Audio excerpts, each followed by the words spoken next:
Hello dear students. आज हम लोग अनसीन पैसेज वाले सेक्शन को स्टडी कर रहे हैं। आप लोगों की एक लंबी डिमांड थी कि सर अनसीन पैसेज वाले को भी समझा दीजिए ताकि हम लोग बेहतर ढंग से एग्जामिनेशन में उसको सॉल्व कर पाए।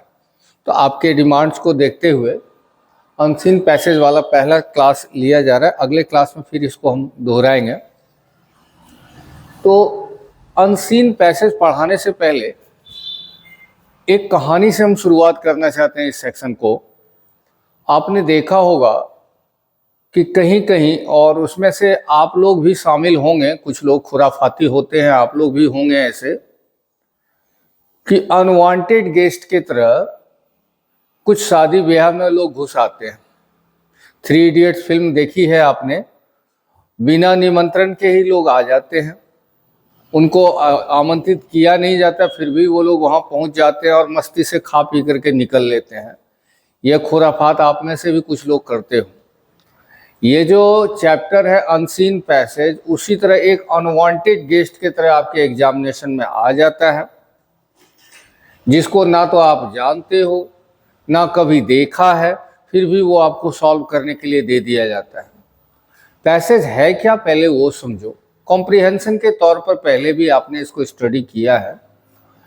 पैसेज में होता क्या है, आपको कहीं से भी किसी किताब, किसी कहानी का कुछ अंश हो, किसी आर्टिकल का कोई अंश हो, कोई लेख वगैरह का, किसी घटना का कोई अंश हो, इस तरह के कुछ अंश, कुछ हिस्से दे दिए जाएंगे और उन हिस्सों को के आधार पर, आपकी अच्छी अंडरस्टैंडिंग के आधार पर आपसे उससे रिलेटेड 4-5 क्वेश्चंस पूछे जाएंगे। मैं इससे पहले कि आगे बढ़ूं ये क्लियर कर देना चाहता हूं कि ये पार्ट है सीबीएसई में भी, जैक बोर्ड में भी और बीएसईबी यानी बिहार बोर्ड में भी है। थोड़े थोड़े से अंतर के साथ सब में क्वेश्चन के पूछने का ये तरीका लगभग एक जैसा है। जैक बोर्ड और सीबीएसई में एक एडिशनल सेक्शन क्वेश्चन आंसर के अलावा ये रहता है कि आपको एंटोनिम्स या सिनोनिम्स पूछा जाता है, यानी समानार्थक और विपरीतार्थक पूछा जाएगा सीबीएसई और जैक बोर्ड में। लेकिन बीएसईबी में ऐसा कुछ नहीं है। बीएसईबी थोड़ा सा आसान है इस मामले में, क्योंकि उससे आधारित केवल क्वेश्चंस रहते हैं और उसका आपको क्या करना है, जवाब ढूंढना। तो पैसेज में होता क्या है, जो परेशानी होती है, सारे बच्चों को दिक्कत होती है।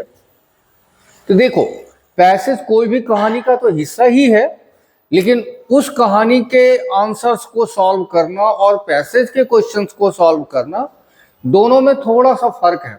और वो फर्क किस बात का है कि जो आपने कहानियां पढ़ी हैं, आपके शिक्षक ने आपको उसके अर्थ भी समझा दिए हैं। लेकिन पैसेज में क्या होता है लफड़ा, कि आपको खुद से पढ़ना है, खुद से समझना है। यानी पहले हम लोग डिस्कस कर लें इसके प्रॉब्लम्स के बारे में, तब उसका सॉल्यूशन देखेंगे कि इसका प्रॉब्लम क्या है और उसके सॉल्यूशन क्या है। तो पहले प्रॉब्लम देखो। प्रॉब्लम्स हैं, इसके प्रॉब्लम्स क्या हैं और उसको कैसे समाधान हम लोग करेंगे। पहला प्रॉब्लम है, you have to read the passage reading and understanding. Reading and understanding.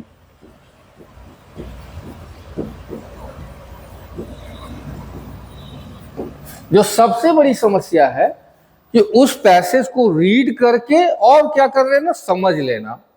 आप में से बहुत सारे ऐसे भी छात्र हैं जिनकी अंग्रेजी इतनी कमजोर रहती है कि कई दफा वो बच्चे उन शब्दों का प्रोनाउंसिएशन भी सही ढंग से नहीं कर पाते, उसका उच्चारण भी सही ढंग से, अर्थ तो छोड़ दो, अर्थ तो बहुत दूर की बात है। और स्वाभाविक रूप से वैसे बच्चों को पूरा पैसेज पढ़ना और फिर उसको क्या कर लेना, अंडरस्टैंड कर लेना, समझ लेना, it becomes an uphill task for them. ये उनके लिए बड़ी मुश्किल चीज हो जाती है कि कैसे सर, कैसे समझें, कैसे पढ़ें, ये तो मुश्किल है। और जब आप समझोगे ही नहीं तो उन क्वेश्चंस के जवाब कैसे दोगे जो उस पैसेज से रिलेटेड नीचे पूछा गया है। एक वो है। दूसरा प्रॉब्लम है आंसरिंग।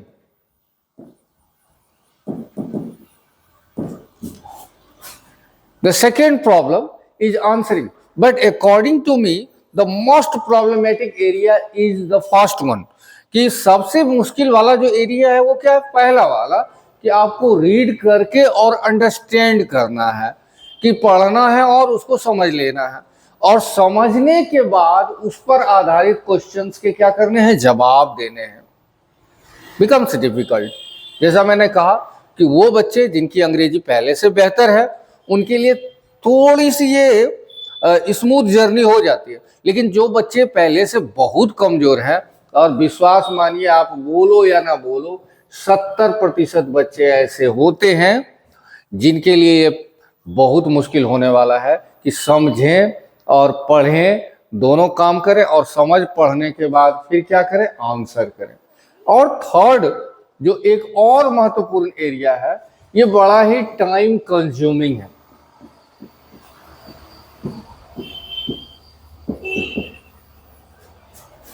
इसकी हिंदी हुई समय को लेने वाला.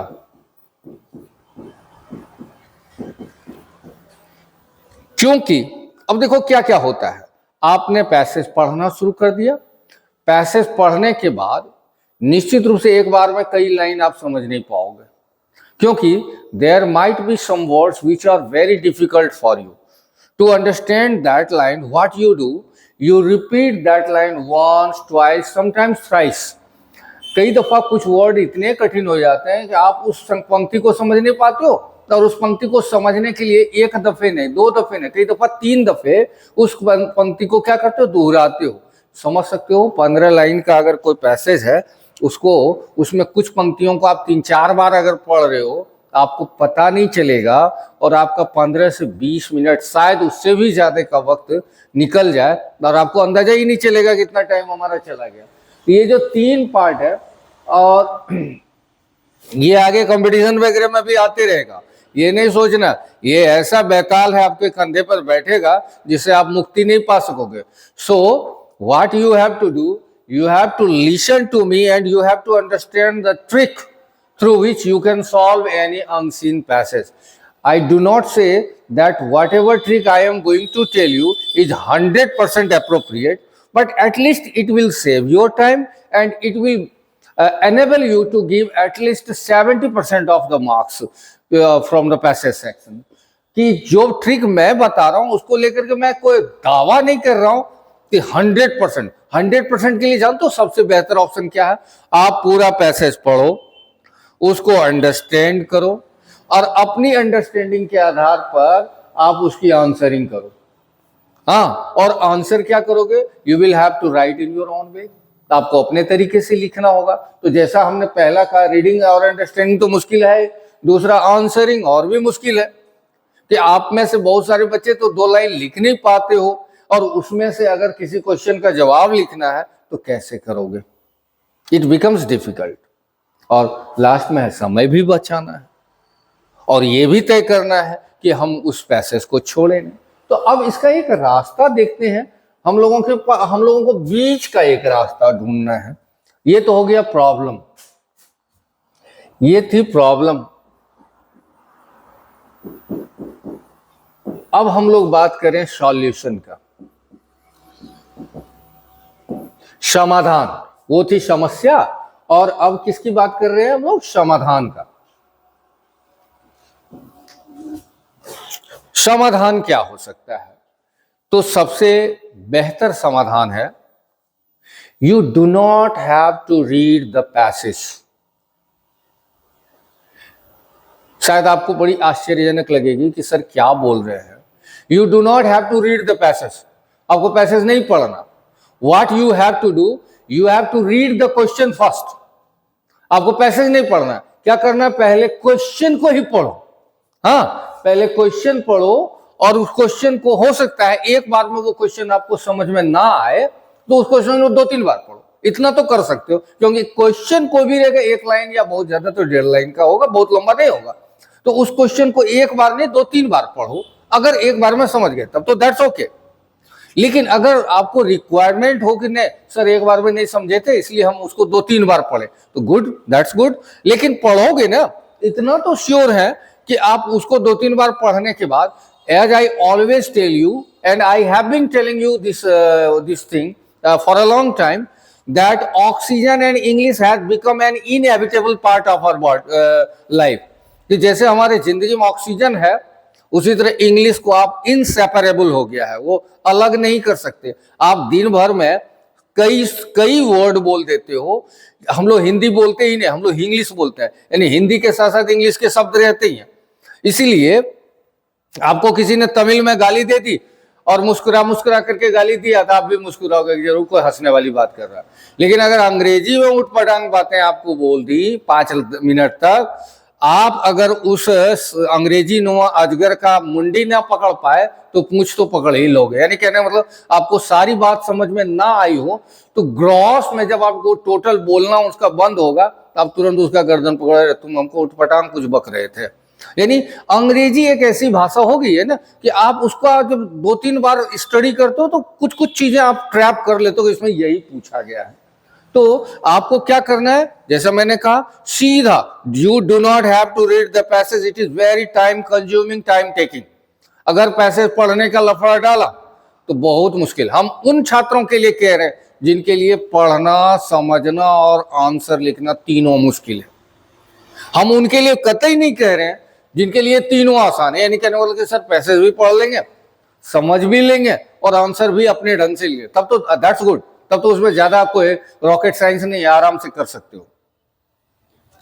But I am talking about 70% of students, लगभग 70-75% ऐसे छात्र हैं जिनके लिए ये तीनों काम हिमालय पे, it becomes N Himalayan task for them. उनके लिए हिमालय पर चढ़ने जैसी बात है कि सर ये तीनों तो हमसे नहीं होगा, ना समझ पढ़ पाएंगे, ना समझ पाएंगे, ना ही आंसर लिख पाएंगे। और स्वाभाविक रूप से तीनों नहीं करेंगे तो ढाक के 3 पात हो जाएगा, लास्ट में फिर ये टाइम भी जाएगा और फिर दिमाग ये कहेगा तुम तो कुछ समझे ही नहीं, तो आंसर खाक लिखोगे, और थोड़ा बहुत समझ भी लिए तो आंसर लिखोगे तो कैसे लिखोगे, तो इट बिकम्स डिफिकल्ट। तो चलो, तो हमने क्या कहा, what you have to do, you have to read the first question. First question को आप रीड करो, फर्स्ट क्वेश्चन को रीड करो और क्या करो, 3-4-5 क्वेश्चन रहेंगे, 4 रहेगा 5 रहेगा, तो फर्स्ट क्वेश्चन को आप रीड करो। रीड करने के बाद try to find its answer and it is almost sure that the answer of the first question will be given in very first 2 or 3 lines of the passage. जैसे आपने कहानी पढ़ी है ना, तो कहानी में आप देखोगे कि कहानी जब खत्म हो जाती है तो पीछे क्वेश्चंस रहते हैं। आप देखोगे जो पहला क्वेश्चन रहेगा, तो पहला क्वेश्चन का जवाब जो 7, 6, 5 ये सब में करते होंगे कि सर टिक लगवा देते होंगे ऐसा, तो पहला क्वेश्चन का जवाब आपको शुरुआती ही स्टोरी के शुरुआती सेक्शन में ही मिल जाते हैं।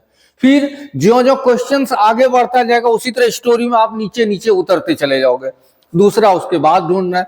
ठीक इसी तरह आपको क्या करना है, फर्स्ट क्वेश्चन पढ़ना है, जैसा मैंने कहा फर्स्ट क्वेश्चन पढ़ो and try to understand the very first question and thereafter what you have to do, you have to read first 2-3 lines of the sentence. आपको 2-3 लाइन्स ऑफ द पैसेज, आपको शुरुआती 2-3 पंक्तियों को पढ़ना है और उन 2-3 पंक्तियों में ये अंदाजा लग ही जाता है कि यही जवाब है इसका। अब हमें जब अंदाजा लग गया कि ये जवाब है इसका, तो आपके पास 2 ऑप्शन है। आपके पास यू हैव 2 ऑप्शंस। 2 ऑप्शंस क्या, या तो आप उन 2-3 पंक्तियों को पढ़ें और उन 2-3 पंक्तियों में जो भाव आपको समझ में आए उस पर अपने से कुछ बना करके लिख दो उसका आंसर, या फिर आप और भी कमजोर हो तो उन्हीं पंक्तियों से पंक्तियों को चुरा लो, वही लाइन। जैसे कि बचपन में हम बार बार चर्चा करें, बचपन में हम लोग कोई लाइन ज्योग्राफी वगैरह जैसे कठिन होता था तो क्या करते थे, यहाँ से यहाँ तक इसका आंसर है, तो उसी तरह आप उसके लाइन को चुरा करके लिख लो। देखो मैं बार बार कह रहा हूं ये 100% परफेक्ट वे नहीं है, लेकिन something is better than nothing. नहीं मामा से बेहतर होता है काना मामा। तो जहां आप 0 पर आउट होने वाले थे, टाइम भी बर्बाद करने वाले थे, अगर वो पैसेज 10 नंबर का है तो इस तरह से आप कम से कम 6 से 7 नंबर तक पहुंच जाओगे। दूसरा क्या है, मैं हमेशा एक वीडियो बनाने वाला हूं बहुत जल्दी, जिसमें आपको ये मैं बताऊंगा कि आप किस तरीके से आगे बढ़ो जो एग्जामिनेशन में मैक्सिमम मार्क्स। कतई हम थंबनेल में ये सब नहीं डालने वाले 100 में 100। अरे 100 में 100 टॉपर्स के लिए होता है। 100 में 100 आपको बेमतलब का सपना दिखाने वाले लोग अपना सपना बेच रहे हैं। वो आपको सपना दिखाई नहीं रहे, सपना बेच रहे हैं, क्योंकि आपका भी दिल जानता है कि it is not viable, it is not possible. और जिसके लिए पॉसिबल है वो भयंकर मेहनत कर रहे हैं। हम तो पॉसिबल वालों की बात ही नहीं, हम 70% वालों की बात कर रहे हैं जिनके लिए डिफिकल्ट है। तो थोड़ी सी बात कर लो।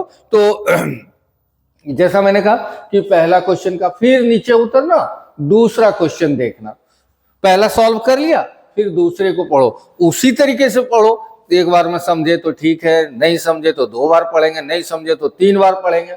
अब फिर इसके जो आंसर्स खत्म हो गए शुरुआती 2-3 लाइन में, फिर उसके नीचे खोजना शुरू करो।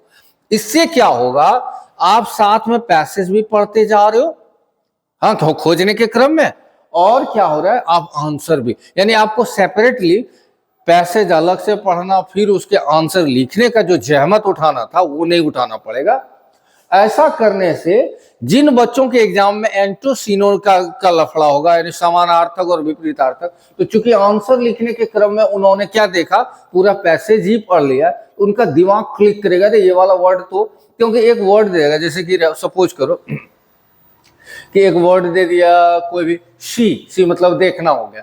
अब पैसेज में कहीं लुक या वॉच है तो आपको एकदम तुम्हारा दिमाग क्लिक करेगा, इसका समानार्थक तो लुक था, हमने देखा है अभी जस्ट आंसर लिखने के क्रम, आप फट से वो भी कर लोगे, कोई मुश्किल काम नहीं है। ये जो जितनी चर्चा मैं कर रहा हूं वो प्रैक्टिकल है। आज एक नमूने के तौर पर तो आप समझ गए कि पहला का हम 2-3 लाइन शुरू में देखेंगे, फिर दूसरे का जवाब उसी तरह देखते हुए स्टेप बाय स्टेप हम नीचे देखते जाएंगे। कभी कभी कोई क्वेश्चन ऐसा पूछा जाता है जो कंक्लूसिव हो, कंक्लूसिव मतलब पूरा पैसेज आपने क्या पढ़ा, इसके आधार पर बताओ ये क्या हुआ, यानी पूरे पैसेज के आधार पर उसका क्वेश्चन रहता है। तो पूरा पैसेज जब पढ़ लोगे उसका जवाब दे देना। या आपको लगे अरे तीसरा तो हमको अटका रहा है, भटका रहा है, तो छोड़ देते तीसरा, चौथे क्वेश्चन का जवाब देखते हैं। और फिर जब तीसरा का हमें समझ में आएगा अरे पूरा पैसेज पढ़ा, ये तो तीसरा का जवाब है, तो तीसरा लिखेंगे। यानी कि you do not have to stick at on certain area, you will have to be very alert, you will have to be very careful. I have seen many students who are capable to answer the questions, but at last they say, sir, I could not answer the questions because I did not have that much time. कि कई बच्चों को मैंने देखा है कि sir समय के अभाव में जानते हुए भी हम आंसर नहीं, तो आपका समय बहुत वैल्यूएबल होगा उसमें, उसको बचाने की जरूरत है। तो आप इस तरह से इसको आप जवाब दोगे, एक आध दो पैसेज और पढ़ाएंगे तो हमको लगता है आप पूरा समझ सकते। एक नमूने के तौर पर एक पैसेज आज ले रहा हूं मैं, क्या कहते हैं, उस पैसेज को आप देखो और समझने की कोशिश करो कि कैसे कैसे हमको क्या करना है, सॉल्व करना। जैसे देखो ये पैसेज है, पैसेज 1 लिखा है, read the passage carefully and answer the questions from question number 1 to 5. यानी कि you have been given 5 questions and you have to write the answers of those 5 questions. Again, let me tell you, either you have to follow the answers given in the passage or you have to write in your own way. आप अपने तरीके से भी लिख सकते हो, या जो पैसेज का है चोरी करो, उस लाइन को अति करो। तो अब देखते हैं, पहले पैसेज का कुछ आइडिया ले लो। क्या लिखा है, About 100 years ago, about मतलब होता है लगभग 100 साल एगो मतलब पहले, whenever an operation was performed, whenever मतलब होता है जब कभी कोई ऑपरेशन परफॉर्म किया जाता था, परफॉर्म मतलब ऑपरेशन किया जाता था, the patient suffered tearful pain, the patient suffer मतलब होता है पीड़ित होना। तो जो रोगी होते थे उनको बड़ा भयानक टीयरफुल पेन, बहुत जबरदस्त दर्द से गुजरना पड़ता था। As he felt the surgeon cut into his flesh, flash मतलब होता है मांस। तो जैसे सर्जन की कटिंग होती थी, कहीं पर मान लेते बाह में ऑपरेशन करना है, किडनी का ऑपरेशन करना है, हार्ट का ऑपरेशन, तो वो जो सीजर्स चलते थे, कैंची चलती थी, उसका दर्द इतना भयानक होता था, ऐसा लगता था इससे बेहतर मौत ही है। But now serious operation have been carried out without man. अब देखोगे कि कठिन से कठिन ऑपरेशन बिना दर्द का, बिना कष्ट का, आज जो या कम दर्द या बिल्कुल ना के बराबर दर्द से अगर हम इस ऑपरेशन से गुजर पाते हैं, उसका एकमात्र श्रेय एक आदमी, and thousands of lives have been saved. इस तरह से बहुत सारी जिंदगियां, हजारों जिंदगियों को बचा लिया गया, और इसका श्रेय किसको जाता है? जेम्स सिम्पसन को। James Simpson was the first to discover and use the pain killing power of chloroform। James Simpson ऐसे थे जिन्होंने की पहली बार क्लोरोफॉर्म के पावर को, क्लोरोफॉर्म एग्जिस्ट करता था लेकिन उसकी क्षमता क्या है, उसका उपयोग क्या हो सकता है, इसको पहली बार किसने पता किया? जेम्स सिम्पसन ने। James was born into a poor family. James एक गरीब परिवार में पैदा हुए थे। सो इन बॉयहुड, यानी लड़कपन में ही had not only to help his father during the holidays but also assist the village doctor. मतलब कम उम्र में ही उनको अपने पापा की मदद करनी होती थी, और फैमिली डॉक्टर के साथ, गांव का जो एक डॉक्टर था उसके साथ भी असिस्ट करना, नहीं उसके सहयोगी के तौर पर काम करना पड़ता था। But he was horrified at the terrible suffering. यहाँ दो वर्ड देखो, हॉरिफाइड और टेरेबल।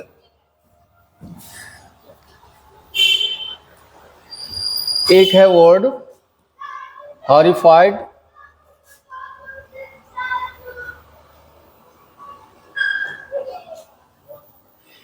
एक वर्ड है हॉरिफाइड और एक है टेरेबल। दो वर्ड्स हैं। ही वॉज हॉरिफाइड। हॉरिफाइड मतलब होता है भयभीत होना, हॉरर से हॉरिफाइड हुआ है, वह भयभीत था at the terrible sufferings. Terrible मतलब भी भयानक होता है, जो भयानक कष्ट होता था। सफरिंग मतलब क्या? कष्ट। तो जो भयानक से भयानक कष्ट होते थे किसको? लोगों को, ऑपरेशन के, of the people who came to the hospital for treatment. वो सारे लोग जो डॉक्टर साहब के पास आते थे, क्या करने के लिए? इलाज करवाने के लिए। उन लोगों को जो भयानक कष्ट होता था ऑपरेशन के दरमियान, इसको देख करके वो बड़ा अपने अंदर से कांप जाता था। He now made it his aim। Aim मतलब लक्ष्य होता है। अब उसने अपना एक लक्ष्य बना लिया। क्या बना लिया? In life to find out new discoveries. Discoveries मतलब क्या होता है? खोज। उसने ये तय कर लिया कि अब मुझे कुछ नए खोज करने होंगे, which would prevent so much pain. Prevent मतलब रोकना या बचाना। उसके खोज का एक उद्देश्य था कि इससे जो दर्द है, झटका है, लोगों को परेशानियां होती हैं, उससे मैं क्या कर सकूं? बचा सकूं। Simpsons made many experiments and ultimately discovered chloroform. Simpson ने बहुत सारे प्रयोग किए और अंत में उन्होंने किसका खोज कर लिया? क्लोरोफॉर्म का खोज कर लिया। Now the patient doesn't dread an operation. अब पेशेंट को, अब रोगी को किसी ऑपरेशन से खौफजदा होने की जरूरत नहीं होती, दर्द से गुजरने की जरूरत नहीं होती है। अब इस पर आधारित आपको क्वेश्चंस दिए जाएंगे। अब जैसे देखो, पहला क्वेश्चन है, Why did patients suffer tearful pain when an operation was performed in the past? कि पास्ट में, बीते समय, आप लोग इसका जवाब लिखोगे। पैसेज का मैंने एक रफली आइडिया दे दिया, आप लोग अब खुद से इसका जवाब लिखने की कोशिश करोगे।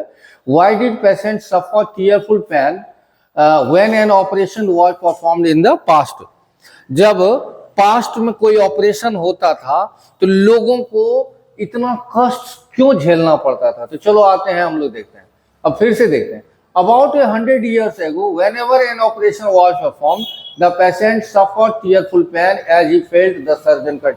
समझ में आ रहा है मैंने क्या कुछ देर पहले कहा? कि आपको पहले क्वेश्चन का जवाब शुरुआती 2-3 लाइन में मिलेगा। क्वेश्चन फिर से मैं कहूं, क्या था कि लोगों को पास्ट में, बीते समय में इतने कष्ट का सामना क्यों करना पड़ता था? तो फिर से देखो, अबाउट 100 years ago, लगभग सैकड़ों साल पहले, whenever an operation was performed, जब कोई ऑपरेशन होता, the patient suffered tearful pain as he felt the surgeon cut into his flesh। कि उसके मांस पर किसका? कैंची चलता था, किसका? सर्जन का। तो बड़ी दर्द। तो यही आपका क्या है? जवाब है इस क्वेश्चन का। Why did patient suffer tearful pain when on operation? आराम से ये कर लोगे, मुझे पूरा भरोसा है, डरना नहीं। अब आते हैं दूसरे क्वेश्चन में। दूसरा क्वेश्चन क्या है? Who discovered chloroform? Who discovered chloroform? आ जाते हैं नीचे। अब देखो, but now serious operation have been carried out. Who discovered chloroform समझ गए, किसने खोज किया इसका। But now serious operations have been carried out without pain and thousands of lives have been saved. James Thomson was the first to discover. किसने खोज किया? देखा, आगे जैसे ही हम बढ़े तैसे हमने खोज लिया कि इसका सही जवाब कौन है। तो इसका जवाब क्या देना? जहां हु वाला रहेगा ना, हु वाला हम क्या करना, हु को हटा करके और जो नाम रहेगा वही लिख देना। जैसे जेम्स थॉमसन है तो जेम्स थॉमसन डिस्कवर्ड क्लोरोफॉर्म। ये सब जवाब देना बहुत आसान होता है। What did he do in his boyhood? What did he do in his boyhood? अपने बचपने में, अपने लड़कपन में, जब वो छोटे से थे उसमें वो क्या करते थे? चलो आते हैं, फिर पैसेज देखते हैं। जहां तक खोज लिए उसके आगे बढ़ा करो। सो इन boyhood he had not only to help his father during the holidays but also assist the village doctor। यानी लड़कपने में उनको किसका मदद करना होता था? अपने फादर का। और किसका सहयोग करना होता था? जो इस गांव का जो डॉक्टर था उसकी भी सहायता करनी होती। आराम आराम से, कुछ मुश्किल नहीं है, बहुत आसान से आप इसका जवाब दे सकते हो। और चौथा है व्हाट मेड हिम हॉरिफाइड? वो क्या चीज थी जिससे वो भयभीत हो जाते थे, यानी क्या देख करके उनको बड़ा डर लगता था? तो देखो क्या है। But he was horrified at the terrible suffering of the people who came to the hospital for treatment. वो लोग जो हॉस्पिटल आते थे इलाज के लिए, उनको जो कष्ट से देखते थे, दर्द देखते थे, उसको देख करके वो डर जाते थे, हॉरिफाइड हो जाते, नहीं बहुत ज्यादा वो डर जाते थे। अगला देखो, इस तरह से हम लोग जवाब ढूंढेंगे, कोई मुश्किल काम नहीं। अगला देखते हैं 5 number, last number. How did he make his discovery? उन्होंने ये अपना डिस्कवरी कैसे किया? तो देखो उनका खोज कैसे हुआ वो देखते हैं, लास्ट में हम जाते हैं। He now made it his aim in life to find out new discoveries which would prevent so much pain. Simpson made many experiments and ultimately discovered। इसी तरह Simpson made many उन्होंने बहुत सारे एक्सपेरिमेंट्स किए, बहुत सारे खोज किए। यहाँ पर एक सुधार कर लीजिएगा आप लोग, एस रहता, मैनी है तो एक्सपेरिमेंट्स हो जाएगा। Many experiments and ultimately discovered. तो उन्होंने बहुत सारे प्रयोग किए और लास्ट में उन्होंने किसका खोज कर लिया? क्लोरोफॉर्म का। आपने गौर किया होगा, हमने जितने क्वेश्चंस के जवाब बोले, जितने क्वेश्चंस थे उसके आंसर्स आप एक आध बार प्रयोग के तौर पर अपने ऊपर करो ना। अरे जैसे अभी इन्होंने जेम्स सैमसन ने किया, प्रयोग कर करके इतना महान चीज खोज लिया, तो आप प्रयोग कर करके पैसेज नहीं सीख सकोगे। आराम से खुद से भी बनाओ, इसका जवाब ढूंढने की कोशिश करो, और अगर संभव हो तो टेलीग्राम में सेंड कर दो, हाँ व्हाट्सएप पर सेंड करो, ताकि हम आपके जवाब को देखें और समझें कि भाई कैसे क्या आती है। और जो जो डाउट हो उस डाउट को कमेंट के थ्रू जरूर करना। नहीं कॉल कर सको कोई बात नहीं, कमेंट के थ्रू जरूर कम से कम हमको क्वेश्चन करके पूछो कि सर यहाँ पर ये डाउट हुआ, इसको क्लियर कीजिए। और कई दफा मैंने क्या देखा है, देखो भूख अगर जोर से लगे तो आप 2 काम तो कर नहीं सकते हो। एक ये कि दोनों हाथ से खाना नहीं खाओगे, चाहे भूख आपकी कितनी ही तीव्र क्यों ना हो। खाना तो आपको उसी तरीके से है जो सलीके वाला है, यानी एक हाथ से और स्थिर। और ना ही हम गर्म खाना खा सकते हैं कि ये कि जल्दी जल्दी खाने के फिर में जीभ जला लिए। इसलिए थोड़ा सा तो ऑर्गेनाइज्ड होना है। आपका समय मूल्यवान है, ये मुझे भी पता है, लेकिन एक दिन में अगर आप सब कुछ कोशिश करोगे कि सब कुछ कवर अप कर लें, वो संभव नहीं है। मेरी बात कभी कभी आपको कड़वी लग सकती है, लेकिन ये सच्चाई है और इसको स्वीकार करो। तो आप चाहोगे आज के आज सारी चीज़ों को हम हासिल कर लें, वो सिस्टमेटिक वे से उसको सीखते समझते स्थिर स्थिर से जाओ, देखते हैं कैसे नहीं होता, सब होगा और हर हालत में होगा और बेस्ट होगा। I have produced so many toppers. हम कोई आत्ममुग्ध इंसान नहीं है जो अपने मन से अपनी प्रशंसा करे, इसलिए मुझे मालूम है कि आपको कैसे ले चलना है, कैसे क्या करना है। तो आप केवल वो करो जैसा आपको वीडियो के थ्रू या आपको जैसे हम क्लास में समझा दिए थे वैसे ही आपको चलना है क्वेश्चन के आंसर। और कई बार आप लोग पूछ रहे हो VBI क्वेश्चन कौन कौन से हैं, आप में से सबको नोट्स में हमने टिक करवा दिया VBI क्वेश्चन कौन कौन से हैं। जिनके पास नोट्स अवेलेबल नहीं है उनके लिए हम टेलीग्राम के थ्रू मैसेज कर देंगे, इतना ही। और ज़्यादा मेहनत तो करना ही है, लेकिन इतना नहीं तबीयत खराब कर लेना। ज़्यादा मेहनत के फिर में कई बच्चों को मैंने 10 दिनों तक झेलते हुए देखा है। एक सीमा तक ही है, मेहनत तो करो लेकिन लाइफ को एंजॉय करना मत छोड़ो। लाइफ एंजॉय करोगे तो मेहनत भी सही ढंग से परफॉर्म दिखेगी। और अगर बोरिंग कर लोगे लाइफ को तो जितना पढ़ोगे उससे ज़्यादा, जितना लिखोगे उससे ज़्यादा मिट जाएगा। तो इसलिए दोनों काम साथ साथ में पैरेलल चलना है। लाइफ को भी एंजॉय करो, मस्त रहो, संडे को फंडे बना लो, बाकी 5 दिन 6 दिन जो है 12 घंटा 14 घंटा जितना पढ़ सको पढ़ो, लेकिन एक आध दिन अपने आप को रीजनरेट और री एनर्जाइज करने के लिए रहने दिया करो। इतना ही। Thanks all of you for watching this video.